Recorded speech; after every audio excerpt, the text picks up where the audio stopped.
There we go. We are now live. Are we live? Have we It arrived still live? says preparing. Oh, it's directing. There we go. Meeting is We now are streaming live live on on Facebook. Facebook. Woo! We did it. So welcome everyone. Welcome to our inspirational interview with Katie Flanagan. So Katie is actually a very old friend of mine. We worked together in our boarding school adventure days. And so it's a real honor and pleasure to have you on, Katie. So before I start and introduce Katie, I just want to invite all of you who are watching today to chime in. If you have questions or comments, I'll be able to see them. And really excited to have your input into our interview today. So I was really excited to talk with Katie because she has been influenced a lot in her journey through in her entrepreneurial journey and personal journey by yoga and Ayurveda. So I thought it would be really fun just to have a conversation that I don't know that we've ever actually really had, but have it publicly so other people can see. So let me introduce you. So Katie is an entrepreneur. She owns a very successful juice business and more. She does more than juice, which you'll probably hear about later, in Brevard, North Carolina.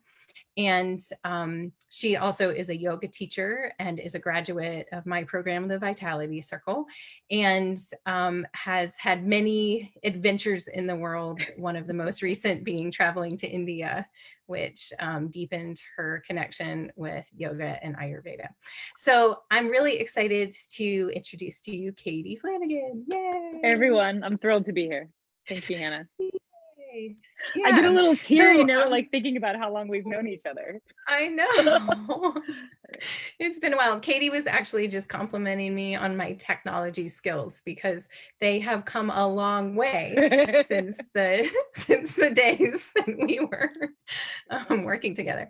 Okay, so let's start out by just having you share a little bit about how you got started on the juicing journey. Like, how did that come into your life? So I guess my business turned 6 years old this summer, and so just in preparation for this interview, thinking back, I've always been a really active person. I've always lived a healthy lifestyle. Growing up, we were vegetarians for a long time, ate really healthy, but I've always been a larger human being and ebbed and flowed in how I felt in this body. And I guess about 8 or 9 years ago, when we were working at the Outdoor Academy, living a healthy lifestyle, backpacking, being outside, but just still feeling like swollen in my body, like kind of puffy, and had an opportunity in my life to kind of step away from everything that I was doing. And as part of that was making my own juice a lot, just because I was like, well, juice, that's what we do. So started making juice for myself and for my family. And that was in the fall of, I guess, 2013. And as I started drinking it, I just started having more energy. I just immediately started feeling a little fresher, a little lighter in my body. It was in the summertime. I was having better bowel movements, all that. And so had some family things going on through that fall and into the early next year, and it fell into a really deep slump. And a friend reached out to me and said, can I make some juice for you? And so she did. And that sort of pulled me up from the depths, just like that simple act of having something fresh, nourishing made for me. And that was in January. And from that day forward, literally, I just started making my own like gallons of juice once a week.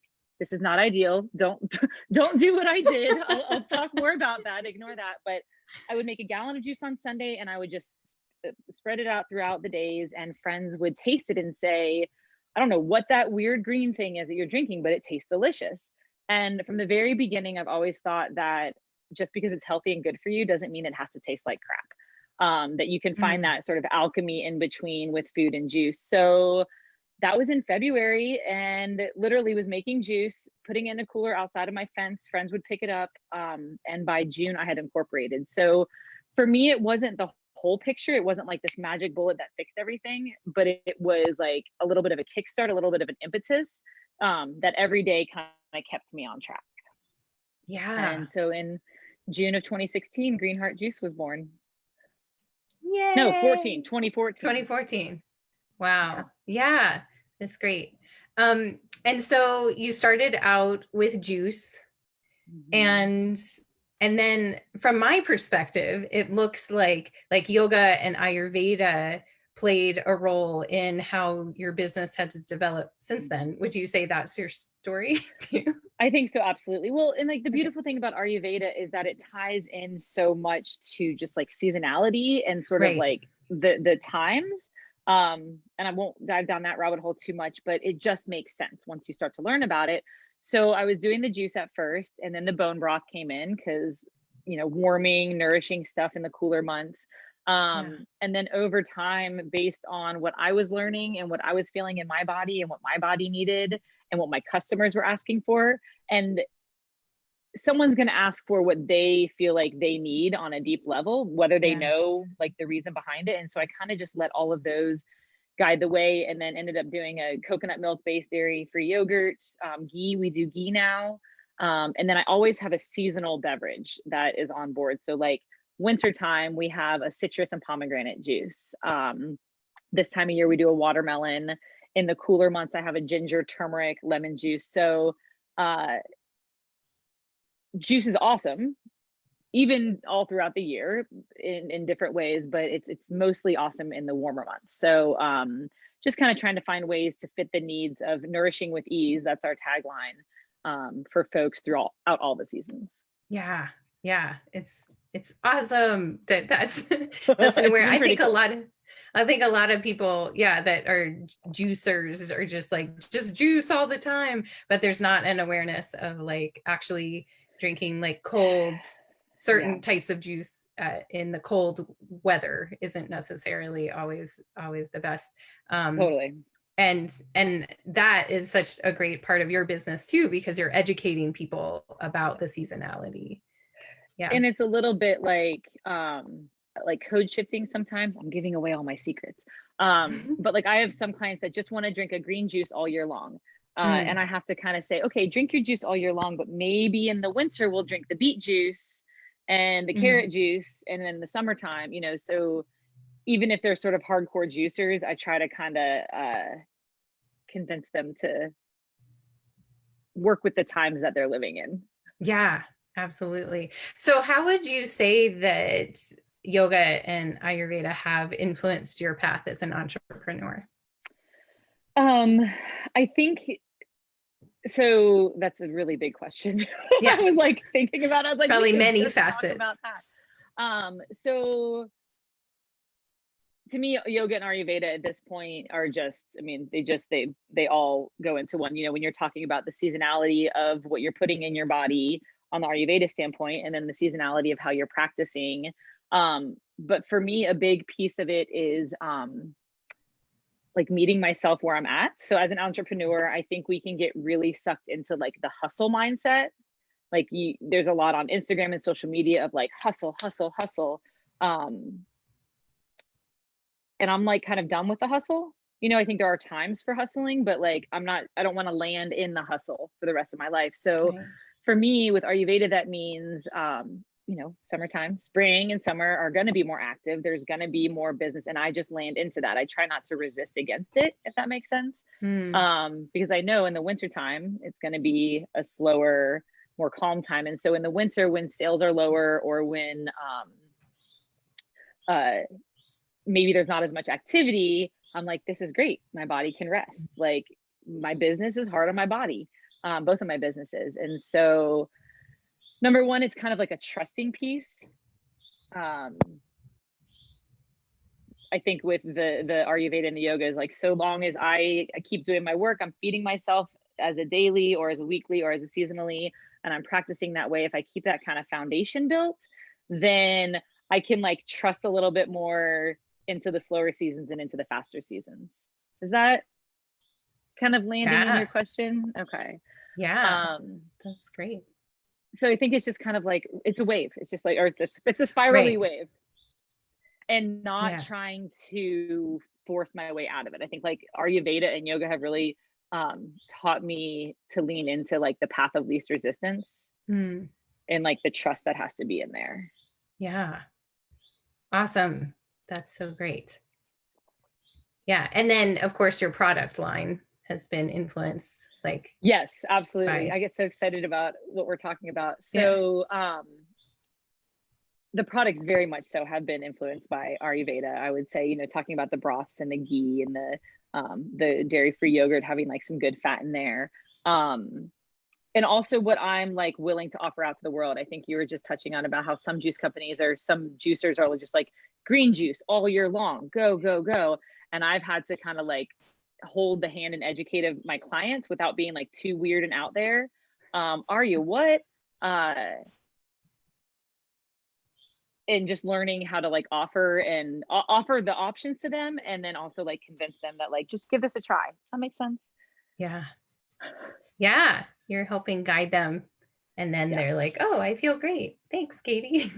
Right. And it's like, I think all of the folks that maybe are watching or have been in the vitality circle or are thinking about being in the vitality circle, a lot of the things can feel really hard or like far off in the distance, or like intangible in a way. Like I could never do that because fill in the blank. But it's just like little tidbits at a time, like little nibbles. And then you kind of start to realize like, oh, I ate my dinner, 6 o'clock, like I'm get like things start to kind of like build and trickle and ripple from there. And that's what it's like, I feel like, as an entrepreneur. Yeah. Yeah. You kind of follow the lead of the next, the next thing. Yeah. So you took a recent trip to India. So will you talk a little bit about how that brought insight to your path or deepened your practice? Absolutely. So I went to India. I think I went with my yoga teacher, and a group of about 11 women. And I didn't go there with any expectation. I've traveled quite a bit in my life to developing countries. So I knew to not go in with like any sort of expectation, and yet we're all still human. And so I found myself questioning a lot of things, like mostly out of like curiosity, like, oh, why do they decorate that thing on the wall? Or, oh, what is this? Like a lot of like external inquiry, if you will. So one of the biggest things I think that I took back with me was just the idea of svadhyaya, self-inquiry, of not necessarily like, because there's trash everywhere. And to us as Westerners, it's like, well, let's get a trash can and pick up the trash. Like that's the really easy answer inside of our heads. And in talking with my teacher and with a lot of sitting, I sort of switched it to like a self-inquiry of like, well, why does that? And it's a little bit of a game that I'm kind of playing with myself, but why does that trash bother me so much? Why do I need to know what the meaning of this? Like, why do I need to know all of this concrete information? Like, it's just going to fill my ego and like make me feel better momentarily. And so the idea of kind of reflecting things back inward, not in like a judgmental or a shameful way, but like, why does this trash on the ground make me feel uneasy? So I've kind of brought the idea back of like internal reflection, because the world is just like coming at you there, coming at you nonstop. And just having that space and time to go to the temples, to go to these places and like feel all of the sensations and then like internalize those. So that was the one big thing I think I took home.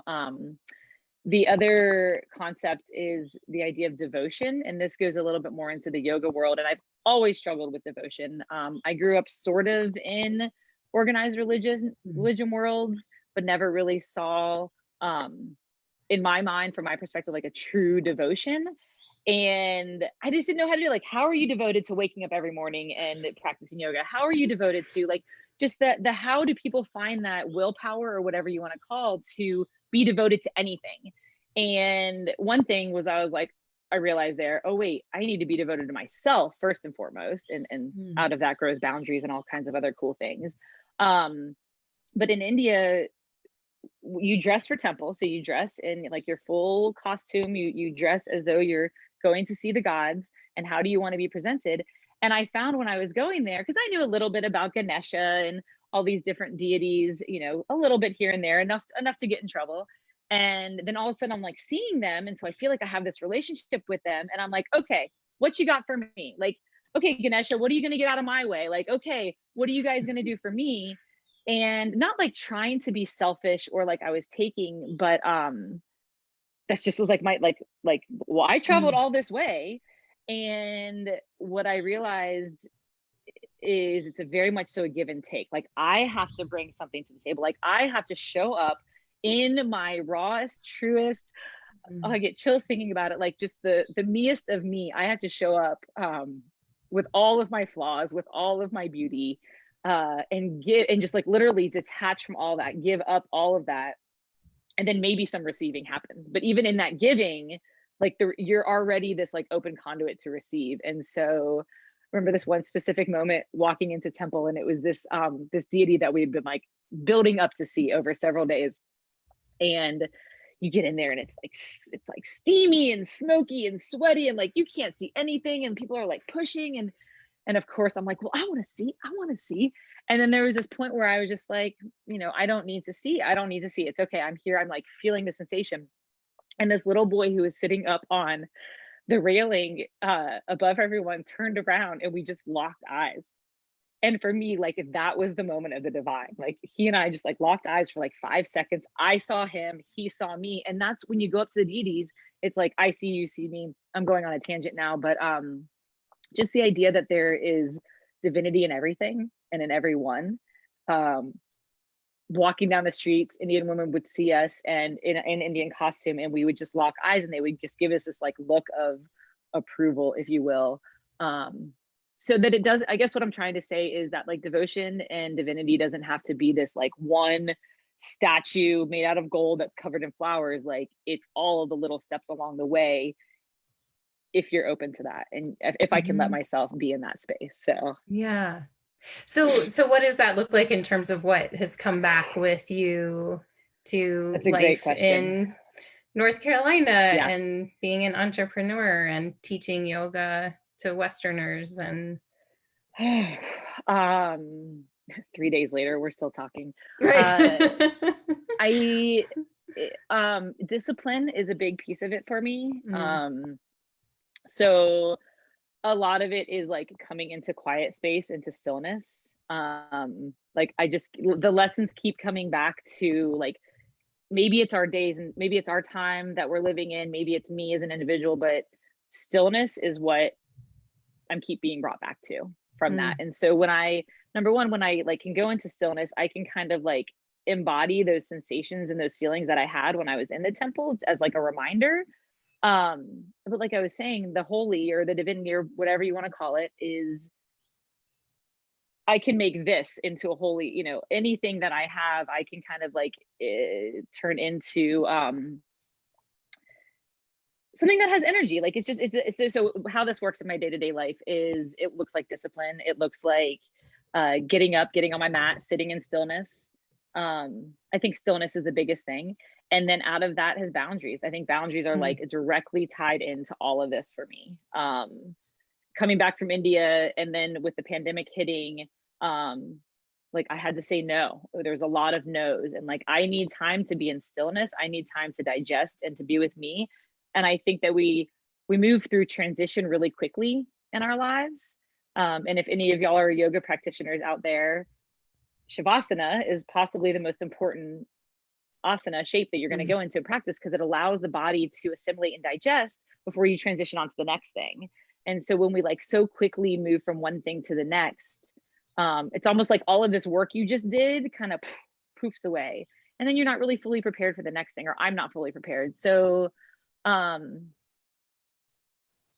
think like honoring where I'm at on a day-to-day basis, like the devotion to myself and the honor and respect to myself. And I have good days and I have bad days. But I still show up back on my mat, or I still show up in a moment of mindfulness or awareness. Yeah. So right now, you're teaching online yoga? Teaching online and live. Yep. Okay. Like one live in-class person a week. Yep. Okay.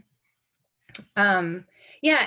And what are you finding from yoga practice right now? Like what are you feeling like guiding people into these days, given the current state of the world and kind of where you are internally seeking more stillness? Sure. So I joke my students, because my classes are labeled gentle yoga, which they absolutely are, but gentle doesn't always mean easy, right? Like we can move super slow and it be hard. Yeah. But right now I'm finding that my classes are really low to the ground. Yeah. A lot of twists. And even when I'm like, because I don't actually plan my classes, I kind of come into the space and see and feel what's going on and move from there. And I'm like, okay, today we're going to stand up and we're going to do like these standing poses, and then show up to class. And I just feel this energy of we need to stay slow and low. So yin shapes have been kind of sliding their way into my practice, into my teaching. I just think that as we're moving, we call it the after times, as we're moving into these after times and things are opening back up and we're moving out into the world, we'll backtrack. We had such an opportunity during quarantine to really like settle down and slow down, however that looks like for somebody. Yeah. Even people that were really busy, I think it was a time of introspection. And I think there was a lot to be gained from that. And so we really settled into that during that time. And then as we're like flinging the doors open, I talked about the idea of exit fever on backpacking trips. Like we're like in the exit fever time, you know, you just want to get back to normal life. And so in my classes, I'm asking my students to sit in stillness longer. Like there's always a pretty extended meditative piece. I just feel like I'm always trying to get everyone to slow down a little bit. Yeah. Right now. And that's to say that like yesterday was really hot out. And so we did a super cooling practice, but then wanted to do some yin. So we heated it up a little bit and then dropped back down. But I'm just always being mindful of the dosha of the year that we're in when I'm teaching practice, pretty much first and foremost. Yeah. Yeah. It is helpful, isn't it? To just be like, oh, summertime, shouldn't do lots and lots of heat building practices. Yes. Not very helpful. So I wanted to ask just a little bit more about the entrepreneurial path and bring that into like your own health journey, and like how has your relationship with juice changed perhaps, or how you see that like need for nourishment or healing in your continued life process now that I didn't realize Green Heart Juice is 6 years old. That's really crazy. Exciting. Yeah, it is. So I think what you're asking is kind of how like juice has evolved in my personal life. Yeah, like what are you still seeing it as a big piece of your health protocol, or are you more like ghee and bone broth or like other things? Or I'm also human. And so I think like the rest of the world during COVID, especially like the first 2 months, I was not nourishing myself well. I was not feeding myself well. I was eating and I was eating okay, but there was also like a lot of not great stuff in there. And so that's like kind of thrown my pH, I think, off a little bit. So I'm working back towards that. But what I find is when my body is not great right now, when I drink juice, like I'll get heartburn or it'll exasperate it a little bit. So I actually have not been drinking a lot of juice right now. I drink some of the things, like some of the cucumber lemon juice. It's so cooling and hydrating. And so I've been drinking that. But my diet is pretty simple right now. It's mostly plant-based, depending on the time of the month that I'm in. The juice comes into play in the summertime when I'm much more active and like moving around. And I just need those like electrolytes and the minerals in my body. But definitely like in the fall, I drink the turmeric, honey, lemon juices. That's so good. I love that. It's so good. The hot honey is so good. The power shots I drink, you know, so I do keep a little bit of turmeric on board because I've got some inflammation going on. But definitely in the wintertime, although I will say ghee for me is like a year round. I mean, that's obviously a year round thing. And I probably go a little overboard on it just because I can like just feel like how nourishing that stuff is when I eat it. And then in the wintertime, it's like broth, broth, broth. I will say in the summertime, I drink my immunity broth more. It's the mushroom and seaweed based one. Mm-hmm. So I don't get as much of the animal protein and fat, but I do drink I'll use the lighter broth in the summertime. Yeah, great. Yeah. And so I just want to put it out there to folks that are watching. If you have any questions, feel free to write them in. I haven't seen any come in yet, although we have folks watching.